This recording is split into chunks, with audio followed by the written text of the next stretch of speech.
Welcome to the Flow Show. My name is Miguel Camargo, and we're glad to have you tuning into our channel. I'm here with a actually great friend, a great mentor, long mentor for almost a decade now, leader actually here in Jacksonville, Florida, Nate Scott. How are you doing today, man? I'm doing great, Miguel. Great to see you. It's great to see you also. And, you know, if this is your first time actually viewing Nate, if you can go back to older videos, Nate and I, we've been involved in each other's lives for 9 years now. And I asked Nate to meet with me today because I know there's a lot of value. He's got a very extensive resume, lots of experience in different fields. And our channel is designed to provide information on leadership, entrepreneurship, and just overall giving you the right mentality to go out there and become successful. So I always like to say, Nate, let's kind of share our story, how we met, right? You know, I ran into you at a Barnes and Noble 9 years ago, and I was actually there purposely looking for people. You know, I'm always prospecting, I'm always looking for people. And, you know, I saw you talking to a lady. I'm not sure, were you there doing the same thing, or were you just out and about doing your own thing? I never go out to meet people. Okay. So I was going out to meet people. I saw you talk to a lady. I'm like, he's sharp, man. I need to talk to him. I'm gonna see if I can get him. And then the roles were turned on me. I'm like, oh, this guy knows something. Okay. let me just put my recruiting hat down and pick up a notepad and just listen. And you know, actually from there, Nate, you know, we just started a casual conversation. And I remember one day being in my office, didn't have a lot of appointments booked. And I was like, I don't want to waste my day. I called you up, said, hey, Nate, my name is, we met such and such. I want to see if I can get a couple minutes with you. And you were down in Ponte Vedra getting your BMW washed at the car wash. And I walk in, and the first thing, you're on a three-way call. I sit down, I'm just listening. And you say, where's your notepad? I'm like, oh, snap, here, let me go grab it. Do you remember that? Yeah. And, you know, from there, I just listened, I learned. And I'll tell you, the biggest thing I got from you that day was be direct. Be unapologetically direct with what your intentions are. And if you want the right information, be willing to reach out and grab it. Absolutely. Absolutely. Yeah. That clear communication, being open and honest is so important, especially when you're in an industry where people already are apprehensive.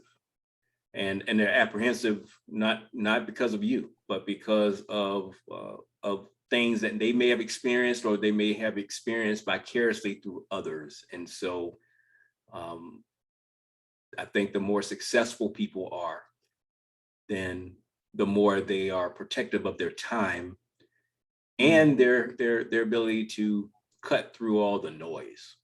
And so I say, treat people the way you want to be treated. And so that's kind of the foundation of why I shared what I said. Direct doesn't mean to be rude. And the other thing is that you want to recognize that, unfortunately, people are so used to being around people who are fake, disingenuous, bullshitters, and in turn, don't know how to take someone that's not like that. Right. And so to that end, you got to recognize and you got to be clear about who you authentically are, because the message I want everyone to always receive is that you are the asset. You are the asset. And so you are in control of the value in which you can create. So. And here I am again, taking notes. I'm going to be taking notes. So if you see me looking down, I'm always, well, what does it take to become successful? You got to take the experience you've already had, things that you've learned, the seminars and the books you've already read. Well, guess what? I found a way to not to cut corners, but to collapse timeframes, is to take the information you have and find out how I can take it and apply it to what I'm doing in my own life, right? Yeah. So for people who don't know who you are, Nate, can you kind of just give us your background? I know it, but can you share your military background, and obviously your father, you're married and everything? Yeah. Thanks for asking, and I'm definitely excited to share. Grew up in a small town outside of Savannah, Georgia, and I had a desire to play college basketball coming out of high school. But when my basketball scholarship fell through, I turned down my academic scholarships, enlisted in the Army, and immediately enrolled in college courses, continued to play sports. And as a result of that, one of my professors, her husband was a West Pointer. She knew my company commander, and they approached me about the idea of going to West Point. I had no intentions of going. I actually had a disdain for West Point officers based on the experiences I had with those leaders, but I saw it as an opportunity. And so I said, well, let me at least put the paperwork in. And that right speaks to the whole thing about being prepared for those opportunities that come along the way when you're working towards a goal that you actually have. I didn't divert from the goal of playing college basketball. I kept moving forward. And as a result of that forward movement, I walked into another opportunity. And so around that time, we got the call to go to Desert Shield / Desert Storm. And so at 19, I find myself walking the perimeter during Desert Storm. And I said, Lord, if you allow me to make it back, I'll never waste a day of my life. And that was a pivotal point for me. And so when I got back from serving, I made a decision to go to West Point. I got the appointment to the prep school, which was a 10-month program, went on there, had no intentions of going, but on February 26, 1992 at 10:30 a.m., I wrote out a Benjamin Franklin sheet, pros and the cons. And I boiled it down to the pros outweighed the cons. And I said I would go there so I could actually show them what soldiers were really like. And so I went to West Point, graduated with degrees in engineering and sociology. I was a regimental commander. There's a brigade of 4,000 per regiment, 1,000 per regiment. And I was a regimental commander, did well. Graduated, and in 1996, got introduced to the world of personal growth and development and entrepreneurship. And that forever changed my life because I never knew about picking up books and going to seminars and being around successful people. And when I think back to that time, the thing that I was drawn to was the education. I wasn't drawn to an opportunity. I was just really in awe of the fact that there was people who were professionals that were on the weekend trying to improve their situation. Mm-hmm. So I went on to serve in the military as an infantry officer ranger. And when I was transitioning from the military, I was doing so while I was in the old guard, Arlington National Cemetery. And I had a 90-day window to transition. I read the book, Rich Dad, Poor Dad. And in reading that book, I saw two concepts that forever changed my life. The first thing I saw was the flow of money difference between the poor, the middle class, and the wealthy. The poor go income to expenses and out the window. Mm-hmm. Income, expenses out the window. The middle class go income to liability to expenses, then out the window. Income, liability, expense, out the window. But I saw that the wealthy operated differently. And I said it was a pause button that one has to have in order to be successful. You got to pause when you receive your money. You just got to pause to then decide how you want to make this thing perform. And it was simply changing it from income to expenses or income to liabilities, instead going income to asset, to create income, to create assets, to create income to assets to income. And that right there was such a simple concept that I said, wow, I can do this. And so I did.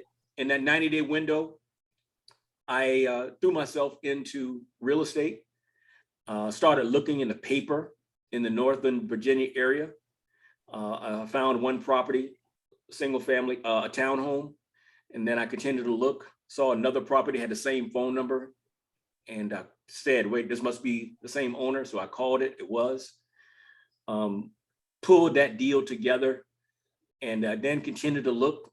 And lo and behold, I came across a 40-unit apartment complex, 40 units in a location that I never knew of in Maryland.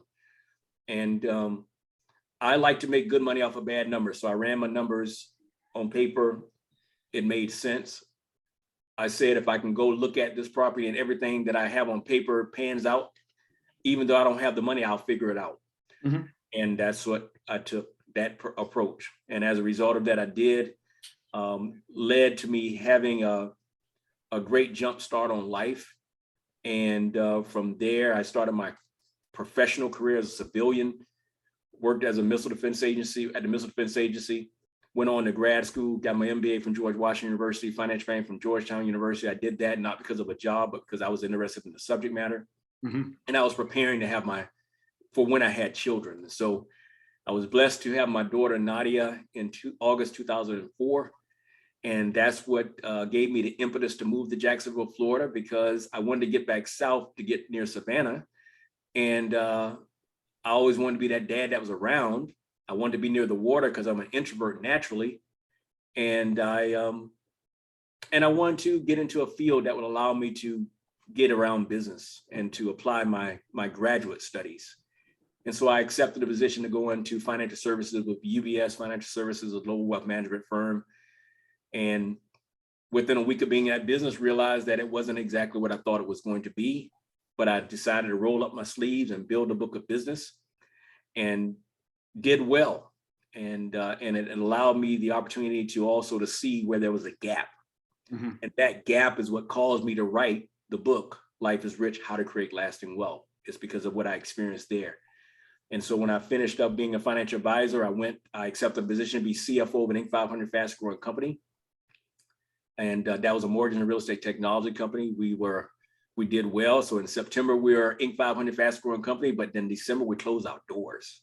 Oh, was that during the recession December, time? we were Inc. 500, and then we shut the doors in December because of the market crash. And that experience is also what gave me the foundation for being able to write my book. I've also owned a franchise before, but my first business was as a personal trainer. And so everything I do today is based on the foundational principles of being a personal trainer, because I started teaching people how to apply the habits of physical fitness to their life. Then I did my MBA, started teaching people how to apply the habits of physical fitness to business, and then financial planning at Georgetown, teaching people how to apply the habits of physical fitness to personal finance. And it's a simple process of, what's your goal? We got to do our assessment. Let's make the plan, and then hold people accountable to the plan. But what separates me out from most is that I excel at teaching people how to think versus what to think. And so I wrote Life is Rich, How to Create Lasting Wealth as a principle-centered, biblically based leadership program focused on personal growth and entrepreneurship, specifically addressing the fact that 77 million baby boomers are retiring and facing a cash flow danger, that 66 out of 100 people age 65 earn less than $30,000 in retirement, that 47% of people said they had a $400 emergency, they'd have to sell something and borrow money to address it, and 68% of people living paycheck to paycheck. It's about how to think versus what to think. Every chapter begins with scripture, but then I say, so what? How do you take God's word and apply it on a daily basis?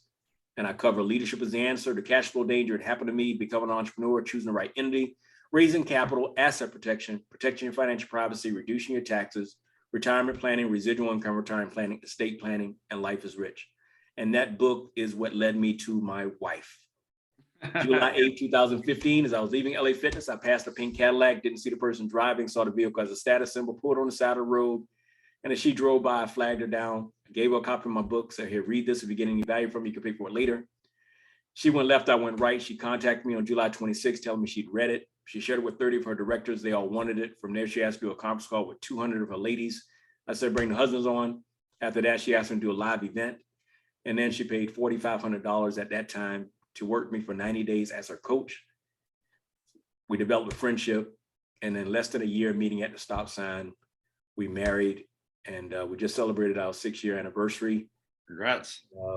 And we're just enjoying life. So happily married, father of 2, and just committed to Life is Rich and teaching people to live in fullness every day, spiritually, mentally, emotionally, relationship, physically, financially. Man, listen, I want to come back. Okay. You dropped so much nuggets in there, and I always like to dissect where you come from, the lessons that I learned there, because you gave so much of a story. And I think the nuggets are really where you were, what you encountered, how you overcome stuff. Because there's a line in here that I got from you. I remember you said you went to war, right? Or you went to Desert Storm, and you said, God, what? Give me the line again. Lord, if you allow me to make it back, I will never waste a day of my life. Well, I'll give you what I took from that back in 2014. I was carjacked on my way to jury duty. Business was not doing the best. Financially, not doing the greatest either.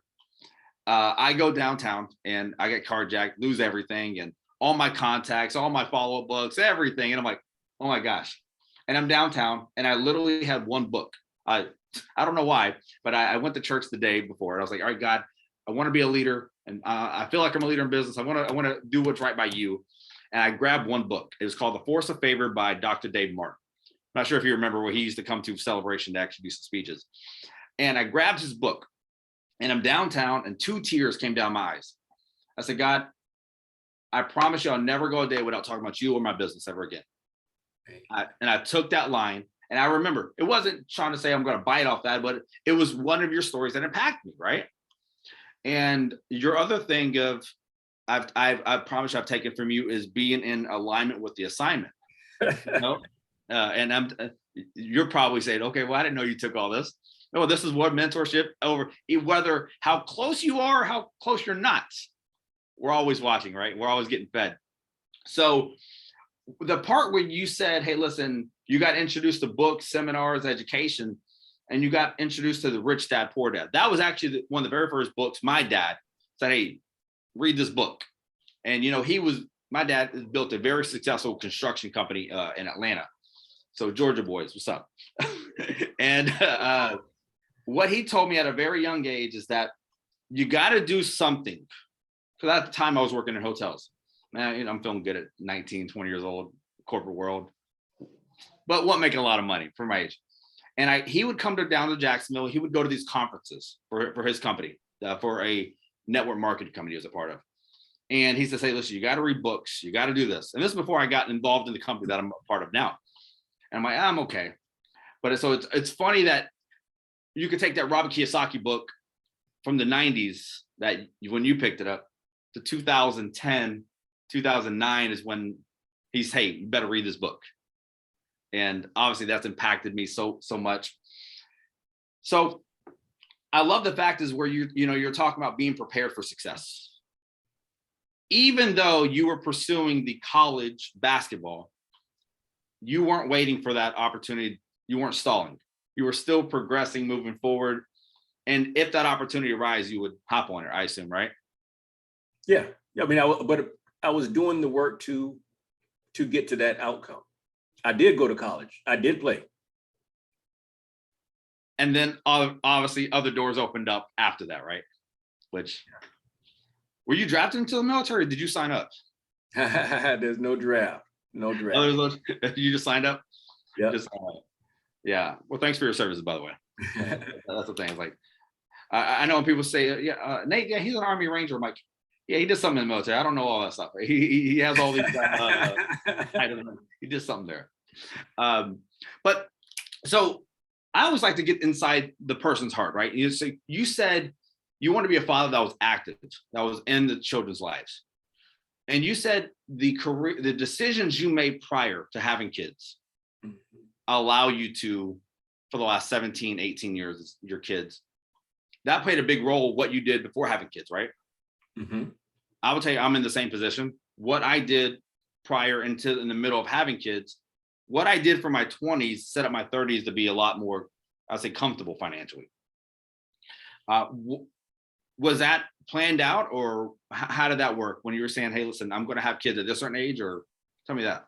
No. So first thing is recognizing that in the 10th grade of high school, I made a decision that I wanted to be financially free. Most 10th graders are not thinking financially free, but that's good. Right. And the reason why that was in my mind is because my dad was a phenomenal dad. His work was a work schedule of a swing shift. So my dad worked night or a day, and he worked a lot. A hard worker, which laid a great foundation for me. We're one company. In fact, my dad is now over 52 years with one company. Oh, wow. That's rare these days. Yeah, 52 years with one company. And he's in good health. And I said, and he continues to work because it's like, well, they're gonna give me the money. What am I gonna do? It's like, it ain't like it's hard. So it keeps him acting. And so my dad is not afraid of work. And the thing about this is that the Bible speaks to work. Work is a good thing. Work is of God. And so those are some principles and some things. But what I did remember was that my dad, sometimes when I would ask for things, he'd say, well, we'll see.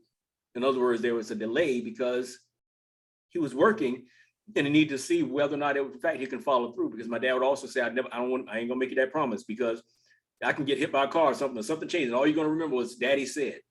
So my dad is always about not putting himself in a situation where there's a possibility, no matter what it is, that can cause something to not be followed through with. And so that was in my mind, is that I wanted to be in a position where I didn't have to worry about we'll see. And so early thinking about the outcome. So that meant when I got into the military, I started thinking about, okay, I knew it was real estate and business as my route. So I started thinking about my credit. And then what I started doing something proactively about trying to at least getting credit established, because that's what I learned back then that was required. And so opportunities that came up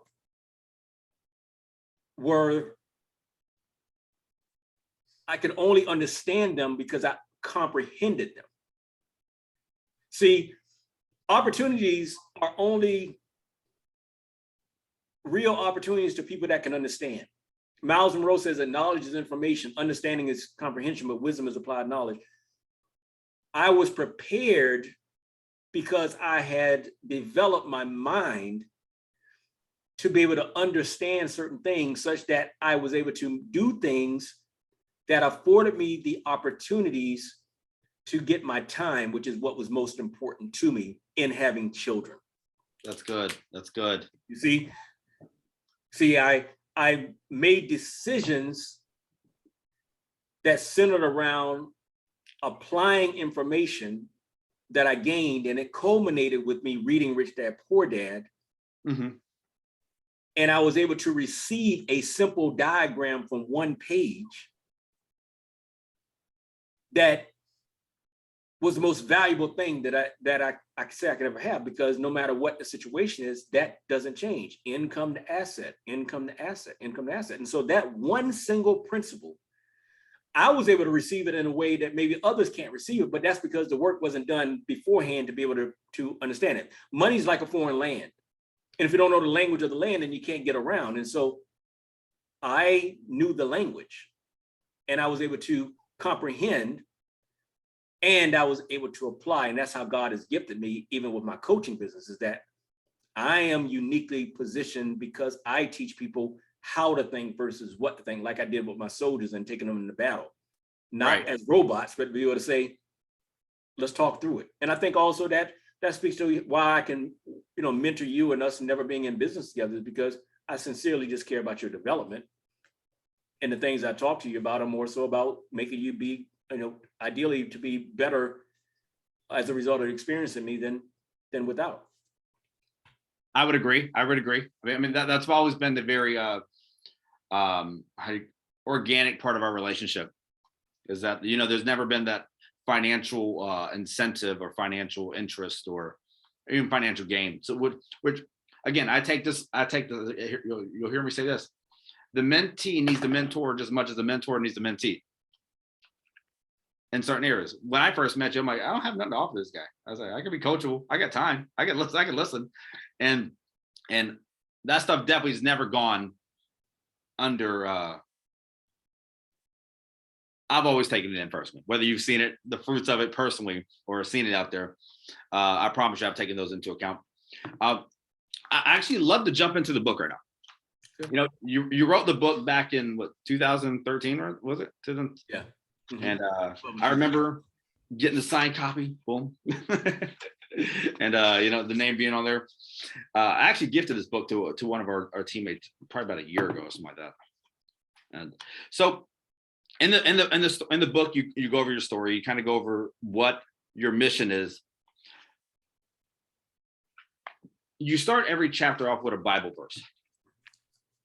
Was that something that just come from your Christian background? Does that come to you where you just find, okay, the Bible is a guideline for life? Why do you put that? Yeah. Well, first thing is, I say, I I don't call myself I very rarely will you hear me say I'm a Christian. Okay. And the reason that is the label and these titles that can put you into groups that can cause you to be alienated. Alienated, yeah. I'm a believer.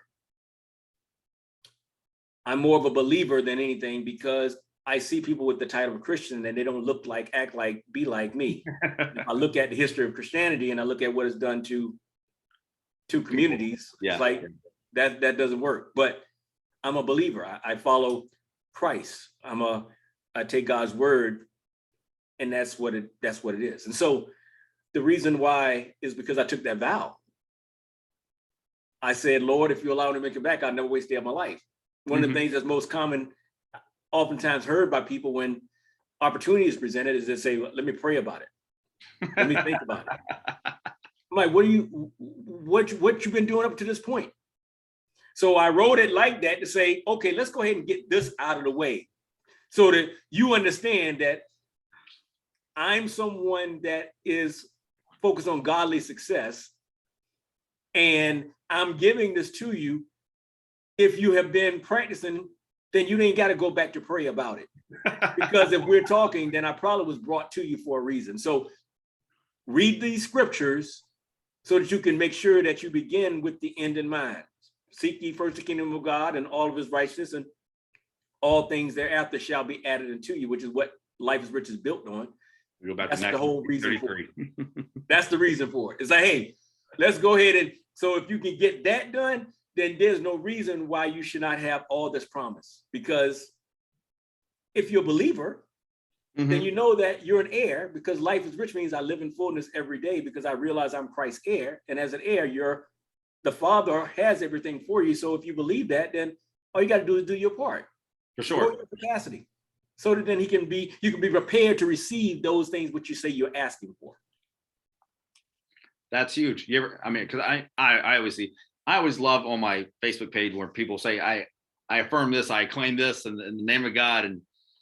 And then you realize that they're not doing anything that's leaning them towards getting that. It's more of an affirmation or a declare or a wish, because there's no plan of action or any actions being taken to make it happen. Yeah. So no, I agree with that. So in chapter 2, you talk about the cash flow danger.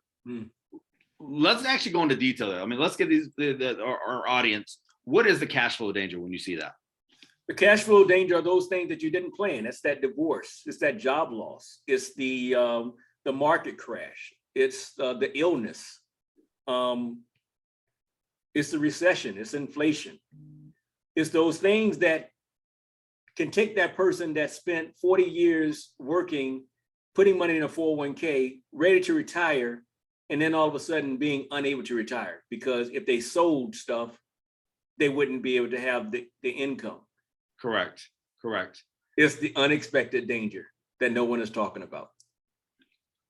And do you find that, because I know we're entrepreneurial, are you feeling with the cash flow danger, it's more people don't have enough income coming through, enough sources of income coming through?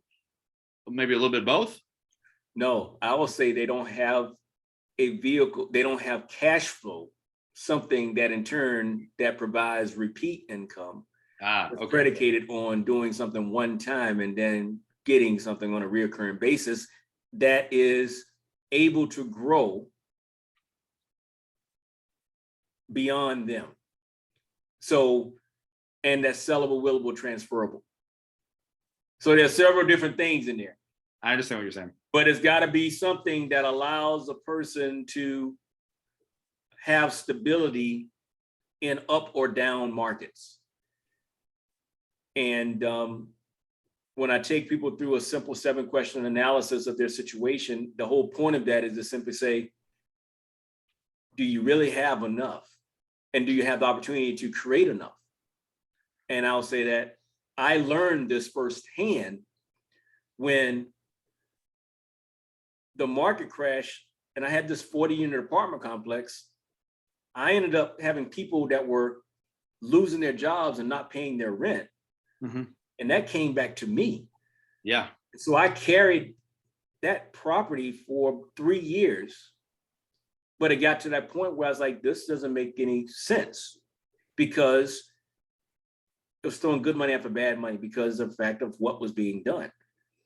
And so that cash flow danger ended up putting me in a situation where life was great. I did all the things early, but I didn't have that taken that I had something take place in not only the markets, but also in my personal life, divorce, grandparents being later in years in properties that I owned, that in turn, cash flow was I learned in that moment that you can't spend equity. Cash flow, I can't talk about my portfolio, my stock portfolio. I can't even talk about my real estate holdings and all this net worth. Net worth on my balance sheet is not my income statement. No. So it's two different things. Would you say cash flow is king these days? Yes.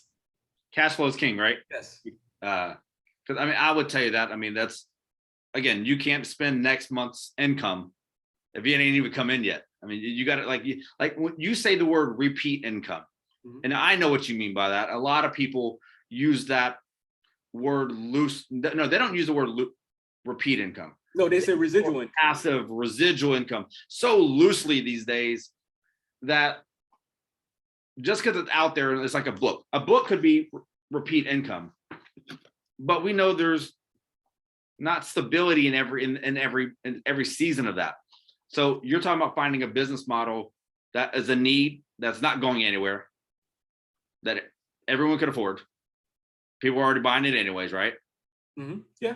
And you said the key word is scalable without you always doing it. Because if you have to show up and do everything, it's essentially again, you're back in that cash flow quadrant of self-employed. You don't have a business, you just own a job, right? Right. And so why would you say everyone should become an entrepreneur? If you believe that. Very easy. Number one, chapter 4 of my book is Become an Entrepreneur. That's chapter 4. Chapter 5 is choosing the right entity. Chapter 9 is reducing taxes. I do a presentation talking about that there are 2 different tax systems. Mm-hmm. And the 2 different tax systems is not the rich and the poor. The 2 different tax systems is employee and business owner. Yep. And so the first step is you got to have understanding. So the question is, why don't I think everyone should be an entrepreneur? Everybody is an entrepreneur. They just may not be acting like that and benefiting from it. But the way I define entrepreneurship is problem solving, and everyone solves a problem in some way, shape, or form throughout their life. So that's not even a question. The question is, do you understand what this thing really is? And so the 2 different tax systems is the reason why everyone should be acting like an entrepreneur with an intent to profit and doing it on an ongoing, consistent basis. Because if you do so, you can then be in that category for business owners. And the difference between the 2 is that if you're only in the employee category, you go to work, your money is taken out to pay taxes, and then your remaining money is for giving to business owners. And then you go to work to pay taxes, and then you take your money and you give it to business owners. And then you go to work to pay taxes, and then you take your money and you give it to business owners. That's you're working. So you're working for the government, and you're working for us. That's the bottom line if you're an employee. Now, if you shift into the business owner category, and I don't mean leave your job, I'm just simply saying add you a business, then what you have is the opportunity to pause and then choose to spend your money on things that are used for the purposes of creating income, because the business owner, the tax system for the employee is meant to pay taxes, but the tax system for the business owner is meant to stimulate the economy. Correct. And as a result of that purpose, there are opportunities given to business owners to keep more of your money. So if a person establishes a business, they can immediately right now probably add $300 to $500 by simply changing their withholdings. And as a result of doing so, have a reason to be in business, any type of business. But there are certain business models that are better suited for it. I understand that, and for the sake of time, people, obviously the book is called Life is Rich: How to Create Lasting Wealth by Nate Scott. Nate, how can they get in touch with you? to obviously learn more about your coaching, learn more about who you are, your book, and Yeah. The best place to start is to go to www.lifeisrichtoday.com. Lifeisrichtoday.com will give you access to the book and some additional information. But if you're someone that has a desire to really explore, maybe you're in transition of some sort. That transition can be from a relationship, maybe you're going through a divorce, transition into a new career, or transitioning into retirement. And you want someone to provide some objectivity to help you to navigate those different things. Then coachingwithnatescott.com will give you an opportunity to book a discovery call and have the opportunity to apply for coaching to see whether or not we're the right fit. Okay. And then from there, you also can get my podcast and everything else. So all those two things right there can get you connected so that you can plug into my podcast, my books, home study course, or other things that I may have going on. Awesome. Well, listen, we appreciate your time. I want to just ask you this. Over the next 18 months, 2 years, because we're in a correction market right now. I think most people are either have their eyes closed or not, don't want to open their eyes to it. What would you say are some actions people can take to come out on the other side of this and be in a better position? The first thing is one has to pause and actually truly do an assessment of where you're at, and be honest about that, so that you can in turn act accordingly. You see, when I made the decision to go to West Point, I took out and did a Benjamin Franklin T. When I made the decision to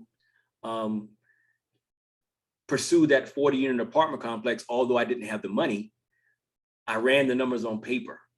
And I said, let me make sure that it makes sense on paper, and then I'll figure it out.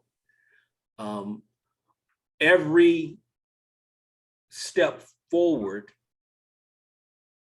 you can apply the Think and Grow Rich idea. Think. And I'm saying that the number one thing that people can do in situations like this is just simply pause and then think. And then once you've done that, then it's about being clear about the outcome you desire and then closing the gap. This whole thing about life is rich is predicated on the knowing that all you got to do is grow your capacity in order to realize all that God already has promised for you. Yep. It's already there. But what you've got to do is you've got to grow in those areas that you need to grow in order to be prepared for what you say you desire. If you say you want $1 million a year, then you got to grow your capacity to be able to handle that.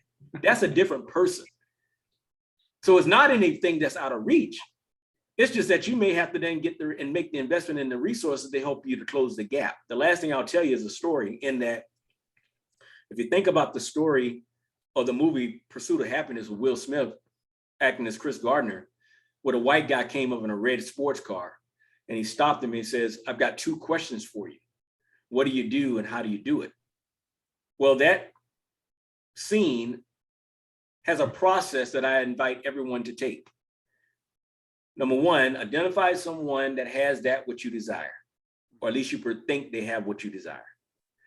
Then ask them, what do they do and how do they do it? And then be open to their answer and not lean on yours. Because in that scene, when the guy said, he said, I'm a stockbroker, Will immediately said, I guess you got to go to college for that. What he did in that scene was he did what most people don't do, which was he verbalized his own shortcoming, his own limiting belief. He said it out loud. And as a result of him saying it out loud, the person that actually had the accurate information was able to intervene and say, no, you just got to be good with people and good with numbers. So he got the right information from the person that knew the actual information. And as a result of that, Will gained hope, because this information that he received, he in turn said, I could do that. He realized that when someone that actually had the right information gave him the information, he then had hope because he was not relying on his own limited mindset.